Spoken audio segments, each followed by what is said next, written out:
Hello friends, എല്ലാവർക്കും good morning. അപ്പോൾ പത്തരമാറ്റിൻ്റെ ഇന്നത്തെ ഒരു സൂപ്പർ ഹിറ്റ് വിശേഷത്തിലേക്ക് എല്ലാവർക്കും സ്വാഗതം.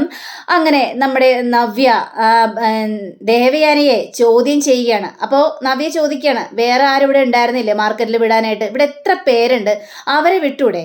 ഇവനെ മാത്രം വിടാനേ ഇളയമക്ക് കണ്ടോളൂ എന്നൊക്കെ ചോദിക്കുമ്പോഴേക്കും അതെ കണ്ടുള്ളൂ, കാരണം ഇവനാണ് ആ ജോലി ചെയ്യേണ്ടതെന്ന് എനിക്ക് തോന്നി. അതുകൊണ്ട് ഇനിയും കുറേ സാധനങ്ങളെല്ലാം ഞാൻ ഇവനെ മേടിക്കാനായിട്ട് വിടും. ഞങ്ങളുടെ ഓരോരോ സാധനങ്ങളും അതിവൻ ചെയ്യുക തന്നെ ചെയ്യും എന്ന് ദേവയാനി പറഞ്ഞപ്പോൾ നവ്യക്ക് കലി വരികയാണ്. അപ്പോൾ നവ്യയാണെങ്കിൽ എടാ നിനക്ക് നാണമില്ലേ? നീ എന്തിനാടാ ഇവർ പറയുന്നത് അനുസരിച്ച് ഇങ്ങനെ മാർക്കറ്റിൽ അവിടെ ഇവിടെയൊക്കെ പോകുന്ന ഒരു അടിമയായിട്ട് ജീവിക്കുന്നത്? എന്തിനാടാ? എടാ നീ നമ്മുടെ കുഞ്ഞിനെയും കൊണ്ട് ലോകം ചുറ്റാൻ പോയിരുന്നെങ്കിൽ അതിൽ പരം സന്തോഷം എനിക്ക് വേറൊന്നും കാണില്ലായിരുന്നു, ഞാൻ ഒന്നും പറയില്ലായിരുന്നു. പക്ഷേ ഇവർക്ക് വേണ്ടിയൊക്കെ എന്തിനാടാ കഷ്ടപ്പെടാനായിട്ട് പോകുന്നത് എന്ന് പറഞ്ഞുകൊണ്ട് നവ്യ അകത്തേക്ക് കയറി പോവുകയാണ്. അപ്പോൾ എടുത്ത് വായിക്കുന്ന നമ്മുടെ അഭി ചോദിക്കുകയാണ്, അതെ എന്തിനാണ് അമ്മായി എന്നെ ഇങ്ങനെ ശിക്ഷിക്കുന്നത്? ഇതിൽ കൂടുതൽ ശിക്ഷ എനിക്കിനി കിട്ടാനുണ്ടോ എന്നൊക്കെ ചോദിച്ചു കഴിഞ്ഞപ്പോഴേക്കും നയന ഈ ശിക്ഷയോ? ഇതൊന്നും അല്ലായിരുന്നു നിനക്ക് കിട്ടേണ്ട ശിക്ഷ, നല്ല ശിക്ഷ തന്നെ കിട്ടണമെന്ന്. ദേ നവ്യ പറയുന്നത് കേട്ടില്ല, അവളുടെ മുന്നിലെങ്കിലും എന്നെ വെറുതെ വിട് എന്നൊക്കെ പറഞ്ഞപ്പോൾ ഒരിക്കലും ഇല്ല, നിന്നെ ഒരിക്കലും വെറുതെ വിടാനായിട്ട് പോകുന്നില്ല അഭി എന്ന് ദേവയാനി പറയാം. പിന്നെ എനിക്ക് നവ്യയുടെ അഹങ്കാരം അവസാനിപ്പിക്കാം. നവ്യയുടെ ഈ സംസാരങ്ങളെല്ലാം നിൽക്കും. എങ്ങനെയെന്നറിയാവോ? സത്യങ്ങളെല്ലാം തുറന്നു പറയാൻ നേരത്ത് അവളെ ഈ പക്ഷത്തു നിന്ന് മാറി ഞങ്ങളുടെ പക്ഷത്തേക്കാകും. പക്ഷേ അത് ചെയ്യാത്തത് വേറൊരു സംഭവം കൂടി അവിടെ അരങ്ങേറും. അവളെ പേടിച്ചിട്ടാണ് ഞങ്ങളിത് ചെയ്യാത്തത്, അല്ല നിന്നെ പേടിച്ചിട്ടല്ല കേട്ടോ. ഇവിടെ മൂർത്തീസ് കമ്പനിക്ക് വലിയൊരു വൻ നഷ്ടമാണ് സംഭവിച്ചു കൊണ്ടിരിക്കുന്നത്. അതെല്ലാം ഞങ്ങൾ സഹിക്കുന്നത് നവ്യയെ ഓർത്തുകൊണ്ട് മാത്രമാണ്. ഇപ്പോൾ നീ നവ്യക്ക് ഉശിപ്പേറ്റി കൊടുത്ത് അവള് AN ജ്വല്ലറിയിലെ മോഡലായി തീർന്നിരിക്കുകയാണ്. വീണ്ടും വീണ്ടും അവൾ അതിലേക്ക് തന്നെ പോയിക്കൊണ്ടിരിക്കുന്നു. നീ തിരുത്താനായിട്ട് ശ്രമിച്ചോ? ഇല്ല, നീ തിരുത്താനായിട്ട് ശ്രമിച്ചു എന്നൊക്കെ പറയും, പക്ഷേ അതെല്ലാം പച്ചക്കള്ളമാണെന്ന് എനിക്ക് നന്നായിട്ട് തന്നെ അറിയാം. എൻ്റെ പൊന്നു മോനെ, ഇനി നിനക്കിവിടെ സ്ഥാനമില്ല. ഇവിടുത്തെ സ്ഥാനം ഇവിടെ ഒരു വേലക്കാരൻ്റെ ഉള്ള സ്ഥാനം തന്നെയായിരിക്കും. നീ കൂടുതൽ ഇനി ഇവിടെ നിൽക്കേണ്ട ആവശ്യമൊന്നുമില്ല. നീയേ കൊണ്ട് ആ പച്ചക്കറിയൊക്കെ പോയി കൊണ്ട് വെക്കാൻ നോക്ക് എന്നും പറഞ്ഞുകൊണ്ട് അബിയെ പറഞ്ഞു വിടുകയാണ്. ഇവർക്കൊക്കെ ആണെങ്കിൽ ആ അരിശം വന്നിട്ട് ഒരു രക്ഷയില്ലാത്തൊരവസ്ഥയിൽ ഇങ്ങ് നിൽക്കുക. അങ്ങനെ നമ്മുടെ ജലജയെ കാണിക്കുകയാണ്. അപ്പോൾ ജലജയാണെങ്കിൽ അടുക്കളയിൽ നല്ല പൂരപ്പണി. ആ സമയത്ത് അബി ഈ പച്ചക്കറിയും കൊണ്ട് ഇങ്ങനെ കതച്ച് ഇങ്ങനെ കയറി വരികയാണ്. അമ്മേ എന്ന് വിളിച്ചുകൊണ്ട് അവിടെ തന്നെ അങ്ങോട്ട് പച്ചക്കറി വെക്കുകയാണ്. എന്താടാ അമ്മ, എനിക്ക് ഇവിടെ ജോലി ചെയ്ത് മാടുത്തു. ഇത് കണ്ടില്ലേ അമ്മ, പുറത്തെ സംഭവങ്ങളൊന്നും കേട്ടില്ലേ എന്ന് ചോദിച്ചപ്പോഴേക്കും കേട്ടു, ഞാനെല്ലാം കേട്ടത് കൊണ്ട് പ്രയോജനമൊന്നുമില്ലല്ലോ. അതുകൊണ്ട് ഇവിടെ തന്നെ അങ്ങോട്ട് നിൽക്കുകയും ചെയ്തു. അമ്മ എന്താ അമ്മ ഇത്? ഇത്രയും പച്ചക്കറികളൊക്കെ മേടിക്കാനും സാധനങ്ങളൊക്കെ മേടിക്കാനും എന്നെ സൂപ്പർ മാർക്കറ്റിലേക്ക് പറഞ്ഞു വിട്ടു. ഓ എൻ്റെ കാലക്കേട്. ആ സമയത്ത് അവിടെ നവ്യയും കയറി വന്നു. നവ്യ എന്നോട് ഓരോ കാര്യങ്ങളും ചോദിച്ചുകൊണ്ട് ടോർച്ചർ ചെയ്തു. ഒരു കണക്കിന് അവളുടെ മുന്നിൽ പിടിച്ചു നിൽക്കുമ്പോഴാണ് ഇവിടെ വന്നു കഴിഞ്ഞപ്പോഴേക്കും അടുത്ത ചോദ്യം. അതും അവിടെ സത്യങ്ങളെല്ലാം നവ്യ അറിഞ്ഞു. അമ്മ എന്താ അമ്മ എന്നൊക്കെ ചോദിച്ചപ്പോഴേക്കും ഞാൻ എന്ത് ചെയ്യാനാണ്? ഇവിടെ എന്നെ അടുക്കള ജോലി ചെയ്യിപ്പിച്ച് കഷ്ടപ്പെടുത്തിക്കുകയാണ്. അതൊന്നും നീ അറിയുന്നില്ലല്ലോ, കാണുന്നില്ലല്ലോ. ഇവിടെ ഞാൻ ജോലി ചെയ്ത് മടുത്തു. എല്ലാത്തിനും കാരണക്കാരൻ നീ തന്നെയാണ് അമ്മ എന്നെ ഇങ്ങനെ കുറ്റപ്പെടുത്തിട്ടില്ല കേട്ടോ അമ്മ. ഇവിടെ ഇപ്പോൾ നവ്യ എന്നെ കുറ്റപ്പെടുത്തുന്നു, അമ്മ എന്നെ കുറ്റപ്പെടുന്നു. അതേടാ പിന്നെ ഞാൻ എന്താ പറയേണ്ടത്? ദേ അബി, എനിക്ക് ശരിക്കും കലി വരുന്നുണ്ട്. ഇതൊന്നും അല്ല എൻ്റെ സ്വഭാവം. ദേ എൻ്റെ യഥാർത്ഥ സ്വഭാവത്തിൽ ഞാൻ ഇതെല്ലാം വലിച്ചെറിഞ്ഞിട്ട് എൻ്റെ പണി നോക്കി ഞാൻ പോയാനായിരുന്നു. അമ്മ അങ്ങനെയൊന്നും ചെയ്യില്ലമ്മേ. ദേ നവ്യങ്ങാനും ഈ സത്യങ്ങളെല്ലാം അറിഞ്ഞു കഴിഞ്ഞിട്ടുണ്ടെങ്കിൽ അതോടെ തീർന്നു. ദേ അവളെ നമുക്ക് കിട്ടിയ കായ്ക്കുന്ന മരമാണ്, സ്വർണം കായ്ക്കുന്ന മരം. അതേപോലെ തന്നെ അവൾക്ക് ഈ ഒരു ഇതിൽ കഴിഞ്ഞപ്പോൾ തന്നെ ഓഫറുകളെ അടിപൊളിയായിട്ടാണ് അവൾക്ക് ഓഫറുകൾ കിട്ടിയിരിക്കുന്നത്. പിന്നെ അതുമാത്രമല്ല, അവൾക്ക് അഡ്വാൻസ് കിട്ടിയത് വലിയ തുക തന്നെ. അതിനെ 10 സ്ഥലം സ്ഥലവും മേടിക്കാൻ വീടും വയ്ക്കാനുള്ള പൈസ ഉണ്ട് അവളുടെ കയ്യിൽ. അതുകൊണ്ട് അവളെ നമ്മൾ പിടക്കാനായിട്ട് പാടില്ല. എടാ നീ എന്തൊക്കെയാണ് ഈ പറയുന്നത്? സ്ഥലം മേടിക്കാനോ? ഒരിക്കലും അങ്ങനെ ഒരു കാര്യം ചെയ്യാൻ നിൽക്കരുത്. കാരണം എന്നിട്ട് ഇവിടുന്ന് പോകാനാണോ? അങ്ങനെ വല്ലതും സംഭവിച്ചു കഴിഞ്ഞിട്ടുണ്ടെങ്കിൽ ആകെ പണി പാടുമെന്നും പറയുകയാണ്. നീ പോകാൻ നോക്ക്. നവ്യയോടൊന്നും ഇപ്പം ഏതായാലും സത്യങ്ങൾ തുറന്ന് പറയില്ല. പക്ഷെ എനിക്ക് കലി വന്നു കഴിഞ്ഞിട്ടുണ്ടെങ്കിൽ ചിലപ്പോൾ നവ്യയോട് സത്യം തുറന്ന് പറഞ്ഞിട്ട് ഞാൻ എങ്ങോട്ടെങ്കിലും പോകും. അമ്മ അങ്ങനെയൊന്നും ചെയ്യല്ലേ അമ്മേ എന്നൊക്കെ ഇവരിങ്ങനെ പറയാം. അങ്ങനെ പിന്നീട് കാണിക്കുന്നത് നമ്മുടെ ആദർശും അതേപോലെ തന്നെ ആദർശിൻ്റെ അച്ഛനും കൂടി ഇങ്ങനെ സംസാരിക്കുകയാണ്. അപ്പോൾ ജയൻ ഇങ്ങനെ പറയാണ്, എടാ ആദർശേ, ഈ കണക്കിന് പോയി കഴിഞ്ഞിട്ടുണ്ടെങ്കിൽ വലിയൊരു ആപത്തിൽ തന്നെ ചെന്ന് ചാടും. ഓരോ ദിവസം കഴിയും തോറും നമ്മൾക്ക് ഇടിവ് സംഭവിച്ചുകൊണ്ടിരിക്കുകയാണ്. നമ്മളിലേക്ക് വന്നിരിക്കുന്ന കുറേ കസ്റ്റമറുകളെല്ലാം മാറി മാറി പോയിക്കൊണ്ടിരിക്കുകയാണ്. അതെ, ഇതിൽ നിനക്കൊരു പങ്കുണ്ട്. നീ അങ്ങോട്ട് മുൻകൈ എടുക്കാത്തത് കൊണ്ടാണ്. മുത്തശ്ശൻ്റെ മനസ്സിൽ ആ ഒരു വലിയൊരു ടെൻഷനുണ്ട്. നമ്മളുടെ മുന്നിൽ അത് പ്രകടിപ്പിക്കാത്തതാണ്. ഈ ബിസിനസ് തകരുക എന്നൊക്കെ പറഞ്ഞു കഴിഞ്ഞാൽ അച്ഛൻ അതൊരിക്കലും സഹിക്കാൻ പറ്റാത്ത കാര്യമാണെടാ ആദർശേ.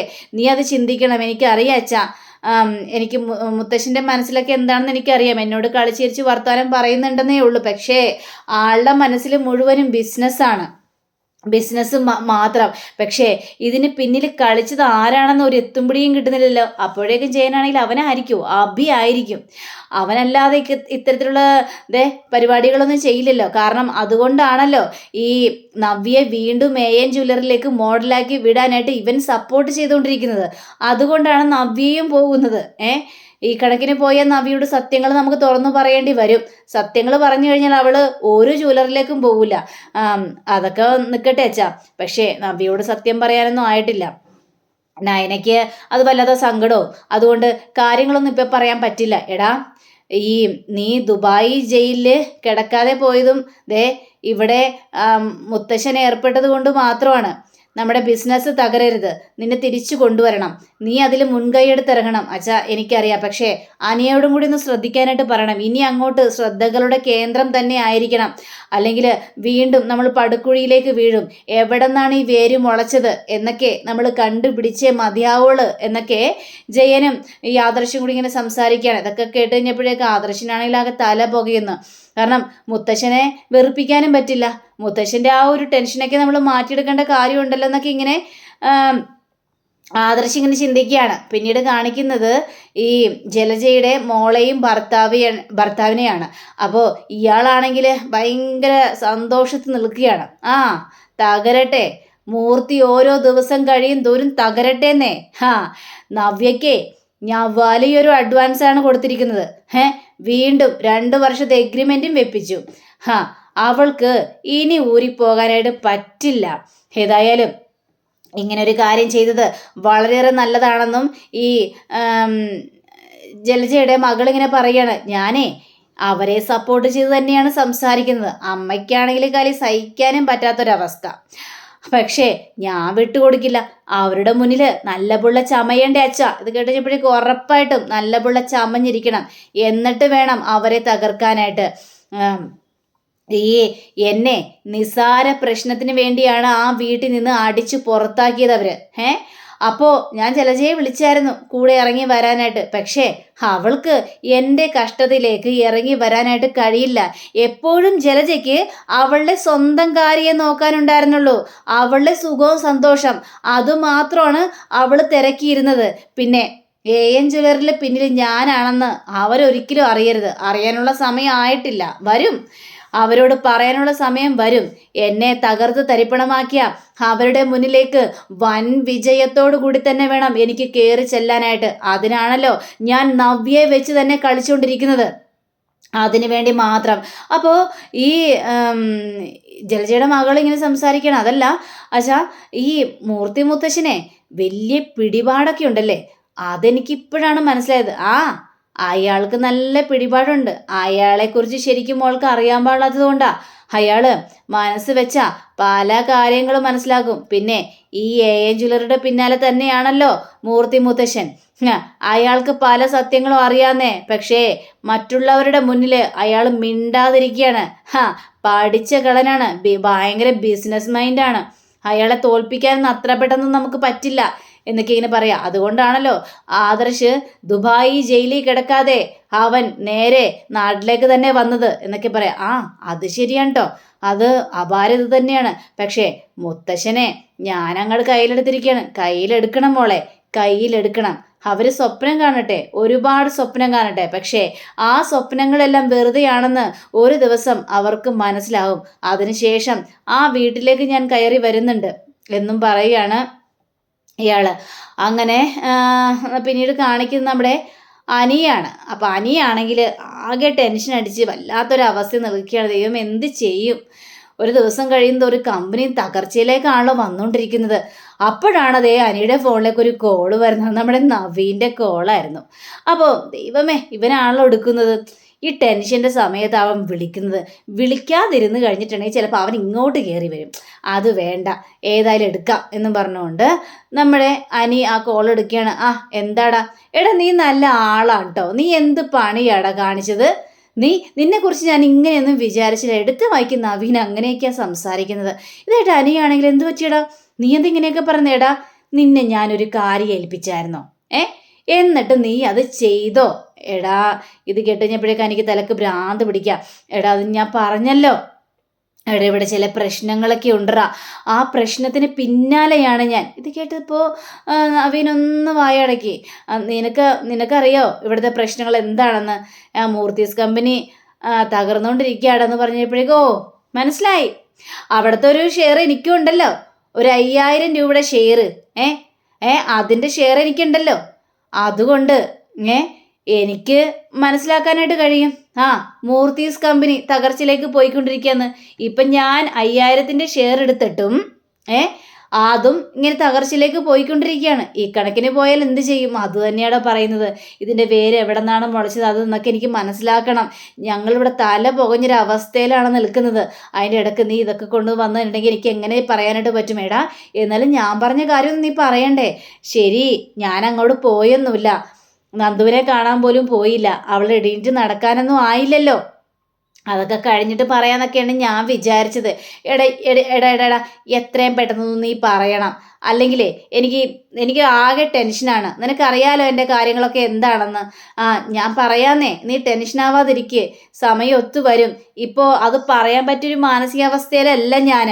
അതുകൊണ്ടാണ് ഞാൻ മിണ്ടാതെ അടങ്ങി ഒതുങ്ങി ഇവിടെ നിൽക്കുന്നത്. ഇവിടെ ആകെ എല്ലാവരും പാഞ്ഞ് നടക്കുകയാണ്. ആ സമയത്ത് ഞാൻ ഇതും പറഞ്ഞുകൊണ്ട് എങ്ങനെയാടാ ചെല്ലുന്നത് എന്നൊക്കെ ഇങ്ങനെ അനി പറയാ. അതിനുശേഷം അവിടെ ഫോൺ വയ്ക്കുകയാണ്. അങ്ങനെ ഈ അഭിയാണെങ്കിൽ നേരെ നവ്യയുടെ അടുത്തേക്ക് ചെല്ലുകയാണ്. അപ്പം നവ്യ അടുത്തേക്ക് ചെന്ന് കഴിഞ്ഞപ്പോഴേക്കും നവ്യ എന്നും പറഞ്ഞിട്ട് വിളിക്കണം. എടാ, എന്താടാ നിനക്ക് പറ്റിയത്? എടാ, നീ എന്തിനാണ് എല്ലാവരുടെ മുന്നിൽ ഇങ്ങനെ താന്ന് കെട്ടി നിൽക്കുന്നത്? എൻ്റെ കാര്യമുണ്ടോ നിനക്ക്? നിനക്കൊക്കെ എന്താ ചെയ്യേണ്ടത്? നിനക്കൊക്കെ ഇത് നല്ല വരുമാനമില്ലേ? ഞാനായിട്ട് തന്നെ നിനക്ക് നല്ല വരുമാനം ഉണ്ടാക്കി തന്നിട്ടില്ലേ? എടാ, അവരെ ആട്ടി നമ്മൾ ഇവിടുന്ന് പുറത്താക്കണമെങ്കിൽ പുറത്താക്കിക്കോട്ടെന്നേ. അതിന് നമുക്കിപ്പോൾ ഒരു കാര്യമില്ല. ഞാൻ നന്നായിട്ട് സമ്പാദിക്കുന്നുണ്ട്. എടാ, AN ജ്വല്ലറി തന്നെ നിനക്കൊരു ജോലി മേടിച്ച് തരാനാണ് ഞാനിപ്പോൾ നോക്കുന്നത്. അതിനെക്കൊണ്ട് സാധിക്കുകയും ചെയ്യും. ഞാനിപ്പോൾ ഇവിടെ നിന്ന് പിടിച്ച് നിൽക്കട്ടെ? എടാ, ഇവരെയൊക്കെ നോക്കി ജീവിക്കാനായിട്ട് പറ്റില്ല. ഇവരുടെ അടിമയായിട്ട് കഴിയാൻ നിൽക്കരുത്. നിങ്ങൾ ഇങ്ങനെയൊന്നും അല്ലായിരുന്നല്ലോ. ഇത്ര പാവങ്ങളായിരുന്നു നിങ്ങൾ? അല്ലല്ലോ. പിന്നെ നിങ്ങൾക്കിത് എന്താണ് പറ്റിയത്? അതല്ല, ചില സാഹചര്യങ്ങളൊക്കെ ഉണ്ട്. അതുകൊണ്ടാണ് ഞങ്ങളിപ്പോൾ താന്നൊക്കെ നിൽക്കുന്നത്. അമ്മായി പറയുന്നത് നമുക്ക് അനുസരിച്ചേ മതിയാവുള്ളൂ. എന്ത് അമ്മായി പറയുന്നത് അനുസരിക്കാനായിട്ട്? ഇതൊന്നും എന്നെ കൊണ്ടൊന്നും പറ്റിയൊന്നുമില്ല എന്ന് നവ്യ തുറന്നടിച്ചതിനെ പറയാണ്. അഭിക്കാണെങ്കിൽ ആകെ പേടിയും തോന്നുകയാണ്. അങ്ങനെ അഭയും ജലജയും കൂടി തുണിയെല്ലാം കഴുകി ഇങ്ങനെ വിരിക്കണ സമയത്തും കാലി വരികയാണ്. അമ്മേ, നമ്മുടെ ഈ ഒരു അവസ്ഥ നോക്കമ്മേ, അലക്കി മടുത്തു. ഇനിയും കുറേ തുണികളൊക്കെ കൊണ്ട് നമ്മൾ ഇട്ടിട്ടുണ്ട്, എല്ലാം അയൺ ചെയ്യാനായിട്ട്. എനിക്ക് പെരക്കാവ് മുഴുവനും തൂത്തു തുടച്ച് വൃത്തിയാക്കണം. എടാ, ഇതേ ഒരു വേലക്കാരിയെ കൊണ്ട് ചെയ്യിപ്പിച്ചാൽ, ഇത്രയും ജോലി ചെയ്യിപ്പിച്ചാൽ ഒരു ദിവസം 2000-2500 കൊടുക്കേണ്ടി വരും. ഇതെല്ലാം ഞാൻ ഒറ്റയ്ക്ക് ഒരു പ്രയോജനം ഇല്ലാതെ ചെയ്തുകൊണ്ടിരിക്കുകയാണ്. എടാ, ഞാൻ മുറിയൊക്കെ അടിച്ചു വരാൻ നേരത്ത് നീയൊന്നും വന്ന് സഹായിക്കണേടാ. എൻ്റെ പൊന്നമ്മ, എന്നെക്കൊണ്ടൊന്നും പറ്റില്ല. അതിനേക്കാൾ അപ്പുറം ജോലിയാണ് എനിക്കിവിടെ ഉള്ളത്. ഇടം കാലി വന്നു കഴിഞ്ഞാൽ ഞാൻ എന്താ ചെയ്യേണ്ടത് എനിക്ക് തന്നെ എത്തുപിടിയും കിട്ടുന്നില്ല. അമ്മ ഒന്നും ചെയ്യാൻ നിൽക്കണ്ട. ഇതെല്ലാം സഹിച്ച് നമുക്ക് മുന്നോട്ട് പോയേ മതിയാവുള്ളൂ. അറിയാലോ, അമ്മയ്ക്ക് കാര്യങ്ങളുടെ കിടപ്പറിയാലോ. നവ്യ സത്യങ്ങൾ അറിയോ അമ്മേ? അതുകൊണ്ടാണ് ഞാൻ ഈ പറയുന്നത്. നവ്യ സത്യങ്ങൾ അറിയും. എടാ, നിന്റെ കുഞ്ഞിനോട് അവർക്ക് ഏതായാലും വലിയ ഇഷ്ടമാണ്. അതാണ് നമുക്ക് കൂടുതൽ ഇവിടെ പിടിച്ചു നിൽക്കാനുള്ള ഒരു ഇത് കിട്ടിയിരിക്കുന്നത്. ശരിയാണ്. പക്ഷെ മറ്റേ കൊച്ചുണ്ടല്ലോ, അവളും ഇവിടെ ഉണ്ടല്ലോ. എടാ, അതും നിന്റെ കൊച്ചു തന്നെയാ. ഇനി അഥവാ നീ നിന്റെ കൊച്ചല്ലാന്ന് പറഞ്ഞാലും നിനക്ക് തെളിയിക്കാൻ നിന്റെ ഒരു ഇതുണ്ടോ, പ്രൂഫുണ്ടോ എന്നൊക്കെ ഇങ്ങനെ ചോദിക്കുകയാണ്. ഇത് കേട്ടുകഴിഞ്ഞപ്പോഴേക്കും അമ്മ അതൊക്കെ വിട്, എനിക്കിപ്പോൾ ഇതൊക്കെ കേട്ട് കഴിഞ്ഞിട്ട് ആകെ ടെൻഷനാണ്. അല്ല, അവളുടെ അസുഖമൊക്കെ മാറിയോ എന്നൊക്കെ പറഞ്ഞപ്പോഴേക്കും എനിക്കറിയില്ല, ഞാൻ അവളെ പിന്നെ കാണാനൊന്നും പോയില്ല. അവളുടെ അസുഖം മാറി കഴിഞ്ഞിട്ടുണ്ടെങ്കിൽ ചിലപ്പോ ഇങ്ങോട്ടായിരിക്കും ഇടിച്ചുകൂടി വരാനായിട്ട് പോകുന്നത്. അതോടെ തീർന്നു എല്ലാ കഥകളും കേട്ടോ എന്നൊക്കെ ഇങ്ങനെ പറയുമ്പോൾ അബിക്ക് ഭയങ്കര ടെൻഷൻ തോന്നിക്കുക. അപ്പോൾ അങ്ങനെയും കാണിച്ചുകൊണ്ടാണ് നമ്മുടെ ഇന്നത്തെ റിവ്യൂടെ അവസാനിച്ചിരിക്കുന്നത്. അടുത്ത റിവ്യൂവിനെ കാത്തിരിക്കുക. സബ്സ്ക്രൈബ് ചെയ്യുക. എല്ലാവർക്കും നല്ലൊരു ദിനം ആശംസിച്ചുകൊണ്ട് തന്നെ നമസ്കാരം. Thank you. ബൈ.